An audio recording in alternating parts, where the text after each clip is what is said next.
Some of you might be in Sydney, Australia, let's call it right now, sitting here looking at this video thinking, hey, this isn't the SVG weekly recap. What is this? Well, that's gonna have to be delayed by a couple of hours because we have breaking NASCAR/Supercars news, ladies and gentlemen. Yes, I will get that SVG recap up in, as I said, probably a couple of hours. It's currently 10:22 p.m. at the recording of this video, but we will do this. Then I will upload the SVG Nashville recap as soon as I am done with this. I've already edited it, exported it. It's ready to go. But then this news broke. So I guess you have that to look forward to or not look forward to. But breaking news from Australia. Kyle Larson, the 2021 NASCAR Cup Series champion who drives all different sorts of race cars, from dirt cars to the stock cars to Indy cars. If it has four wheels, has a steering wheel, Kyle Larson more than likely will drive it. There have been reports that he had a deal with a Supercars team to race in the streets of Adelaide in November once the NASCAR season had concluded. Well, darn it, it appears that is not happening. As of just 30 minutes ago or so, an hour ago maybe, this news dropped from V8 Sleuth. The Kyle Larson Adelaide Supercars wildcard is off. It had been considered a fait accompli that Larson was going to be joining the grid for the 2025 season finale in a PremiAir Racing Camaro, which suggests that contracts were signed and that an announcement was just around the corner. However, V8 Sleuth understands the Hendrick Motorsports NASCAR star has now pulled out in a major anticlimax. Larson's reasons for withdrawing are not yet known. Either way, it casts doubt over the much-hyped prospect of a superstar addition to the Adelaide event. Talks last year had centered around Kyle Busch competing on the streets of the South Australian capital, but that ultimately amounted to nothing. Larson had been slated for a possible supercar/speedway double for this November. PremiAir naturally still has a car available should it find another Chevrolet Ace, that is, if it wants to persist with the dream, while there have been unconfirmed rumors of interest from Ford teams/drivers. Now, this is something that we've kind of talked about. It's been brought up in live streams a lot that we have done.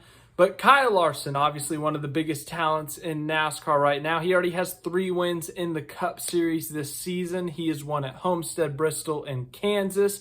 He's won in the Xfinity Series at Texas, Bristol. I think that's in an Xfinity Series. He's won in the Truck Series at Homestead. Kyle Larson's a future Hall of Famer. He's at the top of his game right now. He's arguably the best in the Cup Series right now. He's gone and attempted to do the Indianapolis 500, completed it in 2024, 2025, did not go as well. As I said at the beginning of this video, Kyle Larson, anything that has 4 wheels and a steering wheel, he's going to try to drive it. He's going to try to race it. And ever since it started the opposite way when Supercars drivers started going over to NASCAR, after that trend started to get going, there started to become reports of NASCAR drivers maybe going over to Australia and trying a race over there. The problem on the flip side with NASCAR going to Australia, or the drivers, I should say, going to Australia, is NASCAR has a full schedule. You look at the Supercar schedule. They got a few open weekends somewhere in there where Will Brown can come over and race at Chicago, where Jack Perkins can come over and race at Portland. When it's the other way around, we got one off weekend. We have 38 race weekends in a 52-week year. One off weekend in there. One. And we already passed it. It's been like a month. More than a month. Maybe. I don't even remember the off week. That's how much we do in the NASCAR world. But the point being, if it's in season, it's not going to happen. However, Adelaide is different. Adelaide is after the NASCAR season. There's an opportunity. I believe it's a quick turnaround. Actually, it's a little bit later this year. I think last year was like the first week at the end of the NASCAR season. It's actually the end of November this year, whereas the NASCAR season ends on the first weekend of November. So you'd have a few weeks to kind of relax, take some time off, get to Australia, adjust to the time zone and all of that. But Kyle Larson, as I said, as difficult as it would be, Kyle Larson's deal has ultimately fell through. Whether it was his side, the team, a mutual agreement, whatever it may be, it appears that Larson has pulled out of the deal, or he cannot do it. Last year, as that article stated, there were reports that Kyle Busch, another NASCAR superstar, a multi-time Cup Series champion, that he was going to go race at Adelaide, but ultimately, just like this, the deal fell through. Now, as for NASCAR drivers and supercars in the future, no, I don't think this ends it permanently. I think one day, with how much interest there's been with the Kyles and maybe other drivers, I think it'll happen one day. Maybe not this year. Heck, maybe not even next year. But if the interest is there, I think it can happen, because now there are connections. Shane Van Gisbergen's in NASCAR. He knows all the drivers, I'm assuming. Will Brown's coming over here. Cam Waters is coming over here. Brock Feeney. We got a lot of guys in supercars coming over, making those connections, talking to people, and it could flip the other way. Now, I don't think we're going to see a full-blown Kyle Larson shows up to Adelaide one day, runs really well, wins a race maybe, and then all of a sudden he does an SVG and he's like, hey, I want to do this full-time. Let's move to Australia.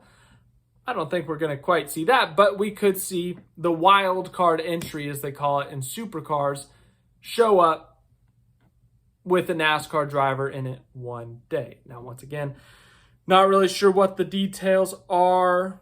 But, actually, okay, hold on. We're in the middle of recording, but SpeedCafe just put up an article on it. It says, the decision comes off the back of Larson's troubled attempt at the Indianapolis 500 and Coca-Cola 600 double last month, in which he crashed in both races. Larson's decision has come as a shock to those involved in the project, which had been an open secret for some time and was due to be publicly announced next week. Wow, that is... Okay, so it seems like it's more sudden than we all expected in a sense. I don't know what that's all about. As I said, there was a little bit more of a gap. It's not like he was jetting over to Australia as soon as the championship race is over at Phoenix, but I don't know if Larson's just going to want some time off in November. I don't know. He's been to Australia. I think he was in Australia last year doing dirt racing. Once again, I don't know. I don't know Kyle Larson. I don't know what his true decision-making process is. Whatever makes him happy. What the Supercars team, I hope they're able to field that car with a wild card entry, with a fun driver. Really not too familiar with how the wild card entry works, but I did some research. That team is 8th in the team standings, so good for them. But yes, Kyle Larson, who was originally slated to be racing in Australia, Adelaide, for that race, he will no longer compete due to, as that article said, he was pulled out at the last minute. So it's a surprise to, obviously, the team, a surprise to most people involved with it. But Kyle Larson, who was originally slated to, is no longer. So I'm going to quit talking now. I got to get some sleep at some point, so we're going to get this video uploaded. And then as soon as it's uploaded, you should see the SVG recap.